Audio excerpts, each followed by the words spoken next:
Hi everybody, and welcome to another episode of Tall Tales with TallGamer. I'm here with Gordon Walton, or the Gordon Walton. And today we're going to sit down and have a chat about publishers and our relationships with publishers. So with that, let's do now, I did a little peeking on LinkedIn and looked around the internet, and I see that you're working on something already. You're getting ready to announce something, so I know I can't ask you to talk about that. So I won't, although I want to. But what I will say is there was an article that you had that had some quotes from you, and one of the comments was becoming a replaceable meat puppet. And what I want to know is, how can someone avoid becoming a replaceable meat puppet as it relates to our relationship with developers and publishers? Well, I think it's always about your unique, what's unique about what you're offering. And if it's just, a publisher wants a game made and they go out and they say, well, I can find 10 teams to make this game, then either they're not looking at it that closely, or they think of what they're doing as a commodity rather than something that's custom. Yeah. So I think that in every case, as an individual, what you want to do is, how do I stand out on a team? What unique offering do I bring to that team that's going to make that team perform better because I'm on it? So I think that, and as a team, you're looking to say, is your team a unique team? Do they have something that they can do that other teams would really struggle to accomplish the same stuff? Do you think history has a lot to do that? So, like, if your team was known for MMOs, that may be a little bit more of a generic Well, I think question, history has everything to do with it. Okay. So it's, people can only judge you based off what you've already done. Yep. Which is why it's so important every game you work on to really put your all into it, because it's going to be on your resume forever, and it's going to follow you around like a dead relative that you're dragging behind you. So you have to really think about every time. Sometimes it's easy in the midst of a game to go, well, it's just another game, let's get it over with. I'm tired of working on it. It's too much trouble. The publisher doesn't give a shit, as long as we deliver it. But we should always care about what we put out. Yep. We should care that we're always putting out the best that we possibly could, and bringing anything we can to it to make it stand out for the consumer. Because the consumer really wants to they want to meet their expectations to be met and exceeded, which means you almost always have to figure out a way to delight them or amaze them or surprise them with something that they weren't expecting, on top of not, falling below the line of what they're expecting anywhere else. Yeah, that's hard. So now, with all of that and standing out with publishers and things like that,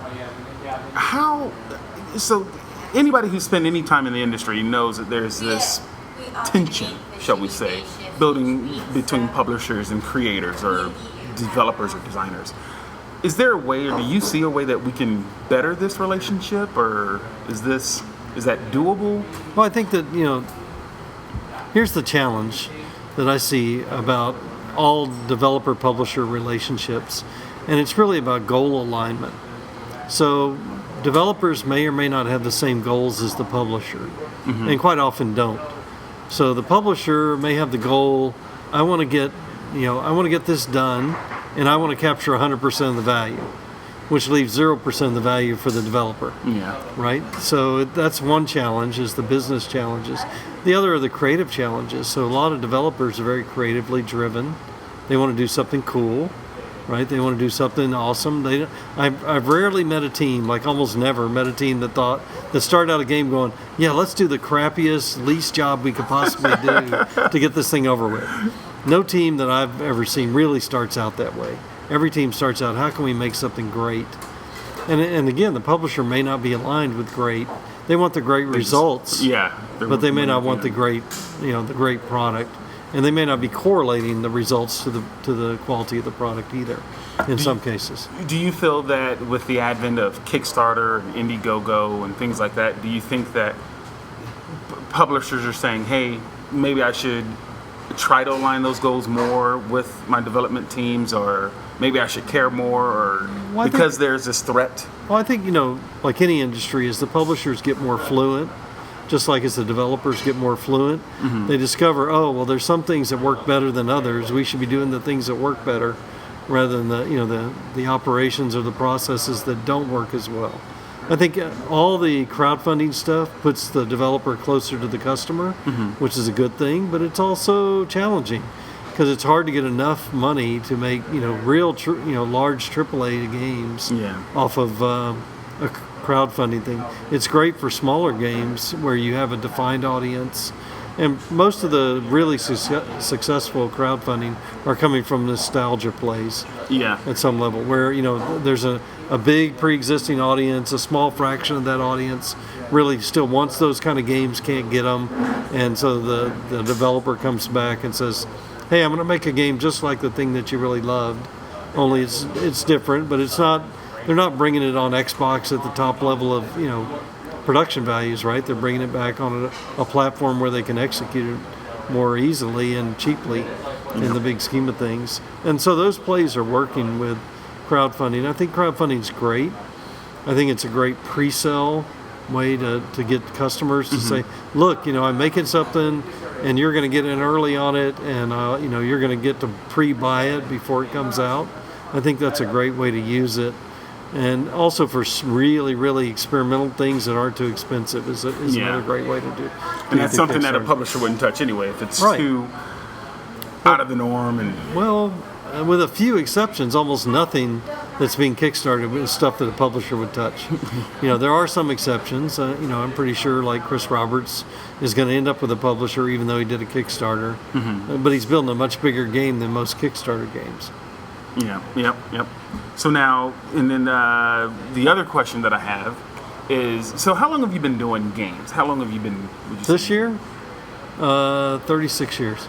Oh, and you know what? That also brought to mind another question that I want to ask you. So 36 years doing games. What would you say are some of the biggest changes that you've seen over the years? Well, besides technology, because that's an easy one. It's like, oh, we got faster processors. Platforms always change. I think the big change has been in the process of making games. How many skills are needed to do it. We've seen the ebb and flow of tools really enabling us, and then suddenly not great tools, and you need great people to kind of make up for lack of great tools. So that kind of ebbs and flows. Today we're in a pretty awesome place because the palette of making games is so wide. You can make games with one person on some platforms, 2 or 3 on others, 5 or 6 on others, all the way up to the multi-100-person teams. So there's a giant palette of gaming. Almost every electronic device you can make games on. That's true. So it's an awesome time to be making games, as long as you're not locking yourself into a narrow segment of that market. There's a place where you can make games. So I like that part. I think the consumers have changed pretty dramatically. The consumers, as we are hardcore consumers, we understood them. We had them for a long time. The hobbyist market that kind of went through the 90s was easy for us to understand and slowly growing, and it was kind of cool. It grew generationally. But as we moved into kind of social, casual web gaming, suddenly the audience is hundreds of millions of people, over 1 billion worldwide.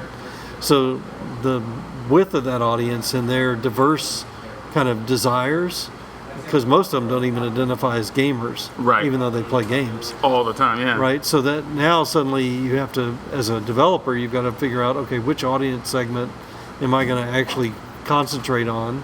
Am I going to make games for myself, which also represents a certain amount of the audience, or I'm going to be making games for people who aren't me and serve a bigger audience? So lots of, I think the watchword in our business, there's 2 of them. 1 is change, and 2 is chaos. So in our business, there's always change. It's never ending. The longer your dev cycles, the more likely you are to get sideswiped by, change. So the shorter dev cycles are very interesting for some of the games because they let us be closer to the audience. But the other is just chaos. So there's always change. Not only change, but radical change will step in and create chaos. Whether it's somebody big going down, becoming a non-player suddenly, whether it's a new player suddenly arising, whether it's a new audience segment or a new platform just showing up out of the blue, new tools showing up. It's all over the map. New markets. think about how global the world is now versus what it was 15 years ago for gaming. I was thinking about the population of female gamers now that are, it's just with the casual games and things like that. Females are people too. No, It's okay. no, I'm just it's killing me. No, well, what I was saying is that it's just interesting. Like when you were saying, do I want to develop a game for myself? It's like I was sitting on a panel, I think with Sherry, and we were discussing the fact that most games are created by white males, and so the main character is a 30-something-year-old white male all the time. It's that same character type. 15 years ago, it was 20-something white men. Right? Yeah. We're all, and all of the developers are getting older and everything. But it's just interesting, like how we have to now diversify to fit our current audience and the growing and coming audiences. Well, I just think of it as a maturity issue. So if you really want to be a professional, then you are not just making games for yourself. You're making games for a very defined audience that you need to understand very clearly what their motivators are and what turns them on and what turns them off. Yeah. So if you don't understand those things, you're going to be like a blind man, roaming around bumping into things, and good things are not always going to happen. Yeah. Bad things are going to happen. So I think you should make games with malice and forethought, meaning you really know what you're out to do. You really are zeroing in on what's going to work versus kind of playing the discovery game. There's always some discovery in every game made, but the more that you kind of have a roadmap that's super clear and actually on target with your audience, the less of that discovery you're going to end up needing to do, which means more concrete iteration and quicker time to market.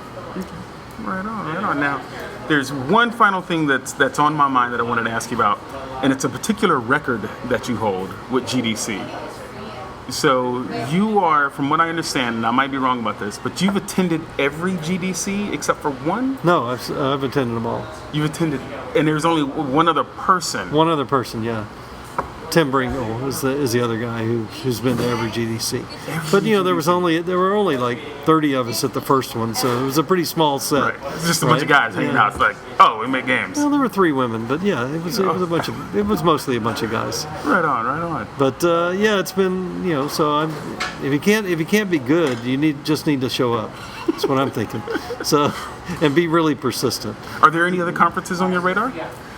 Well, I enjoy most of the conferences. Just got back from Casual Connect, which I missed. Oh, yeah, it was really good. I know. It was crowded.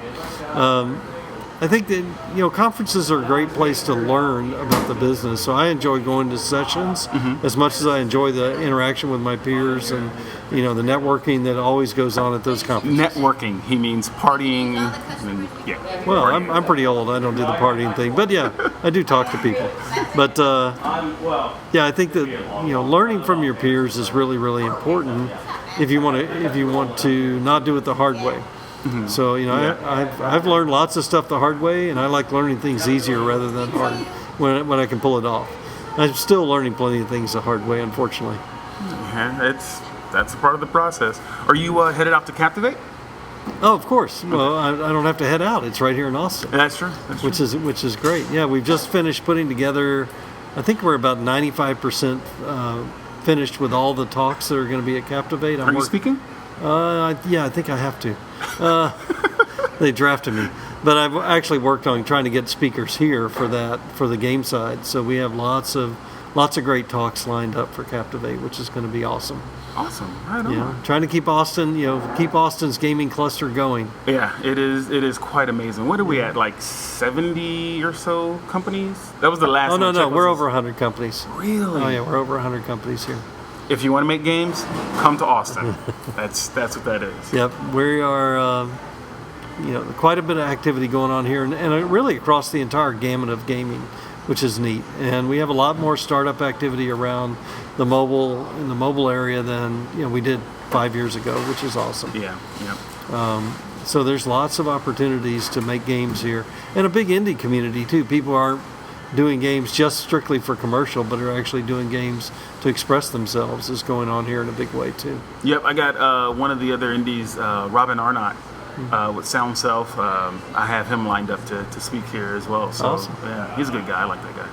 So yeah, man. You need to go see the Huegos Rancheros guys too. They are super awesome. I have not. Yeah, I need to get out more. So I live in Hutto, which is Oh, come on. It's a hop, skip, and a jump in took me Texas. an hour just to get here. Yeah, well, a couple more hours, you could have got to Dallas.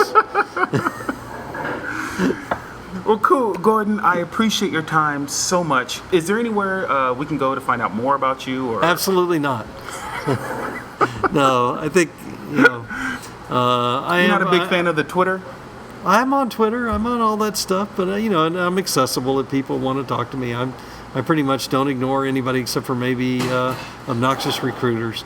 So, but besides that, I don't really try to ignore anybody because in the end, we're trying to build a better business, and the way to build a better business is to help people who are in the business. And I think that's one of the cool things about the Austin game community that always struck me because I moved here on purpose. I'm from Texas, but I've worked all over the country before moving here, and I came here because I thought, what a great community we had here of developers helping each other and not being hyper competitive.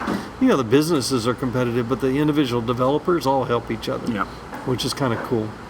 Right on, man. Right on. Gotta love Austin. Gotta love it. Alrighty. Well, guys, that's about it. Hope you enjoyed this latest episode, and always stay tuned for more. And thanks a bunch.